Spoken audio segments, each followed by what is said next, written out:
Fit Life SD TV, where we're bringing you the science of nutrition and fitness, and today we're continuing on with our Coach's Corner. Last week we covered the lifestyle client. Today we're going to be covering how do you program a proper training program for an athlete. So stay tuned, we're going to go over that right now. All right guys, just so you know, we got my training assistant with us here, Biscuit. We kind of nicknamed him Cerberus. It's a three-headed dog in the Hercules type stories. But he's gonna be helping us out today, so if you hear anything funny in the background, it's probably him, all right? So, how do we train the athlete? Last week we dealt with the lifestyle client, how we're gonna keep their ranges of volume to be somewhere around these numbers, 6 to 12 working sets. And then we said we can go as far as 20 plus. The biggest difference between an athlete or someone who's got the time to work out and put more effort in is gonna be the amount of days they can train. So where we kept this volume to just 2 to 3 days a week of training, and if you wanna go back to that video to refer to exactly what we're talking about, you can. But what we're gonna do is, instead of an athlete training only 2 to 3 days, you know they're gonna train 4, 5, or 6 days. So what do we do as we get closer to this 20 volume plus? Are we gonna try to jam it all into 2 to 3 days? Or are we gonna spread it out? There's different ways that people train, but as far as managing recovery, it's better to spread it out. So what is that gonna look like? We're not gonna get into the training style. We're not gonna go into, are they gonna be doing supersets? Are they gonna be doing straight sets? Because an athlete can train a lot of different ways to get their results that they're desiring. Sometimes they have lagging body parts they got to bring up for a show. So for the athlete or a bodybuilder type client, what we're going to do is we're going to say they're going to work out 6 days a week.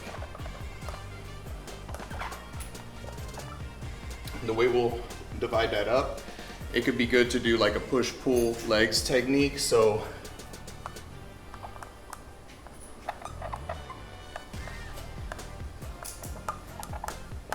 this would be day 1, day 2, day 3. We would structure it very similar to the way we did our lifestyle client, but they have more time to grow because, again, protein synthesis is gonna last about 36 to 48 hours. So if they only grow 3 days, or if they only train 3 days, those muscles are only gonna grow 2 days out of 7 days. So we want to grow as many days during the week as possible, especially if we're getting ready for something. We wanna put on as much size as possible because then we're gonna get into our cut. Different things. So what we do with our extra days, we got 3 extra days, we could just double this. So you could do push-pull legs again, or what you can do is, if someone does this would be the meat and potatoes. So you know you hit every body part. Then sometimes they have a lagging body part, like say they have to bring their chest up. They're kind of a dedicated day for chest, where they're not gonna work their shoulders and they're not gonna work their triceps. Instead of them doing 6 to 8 working sets on chest, maybe they'll try to go ahead and get anywhere from 8 to 12 sets on the chest. So what would something like that look like? You could do 4 sets of bench press, 4 sets of incline bench press,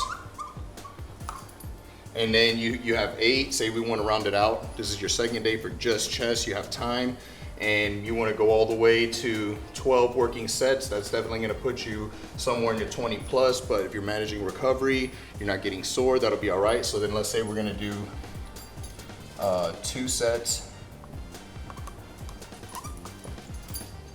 cable crossover,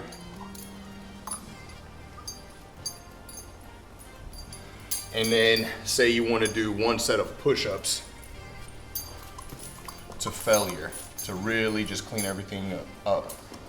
So you got 8, 9, 10, 11, getting close to that 12. You could have done maybe an extra set of cable crossover. But for an athlete, this is the time to really milk your results, because like I say, you've already hit chest 1 time during the week during your push day. This is a good day to bring up a lagging body part. So that could be day 4. By then, you're rested from day 1 when you originally did chest. You're hitting it fresh, you're doing it again. So then you've also got day 5 and 6. Some people will have 2 leg days if their legs are lagging, or if their legs aren't lagging, they could fill this in with an arm day. So say they're gonna work arms on day 5.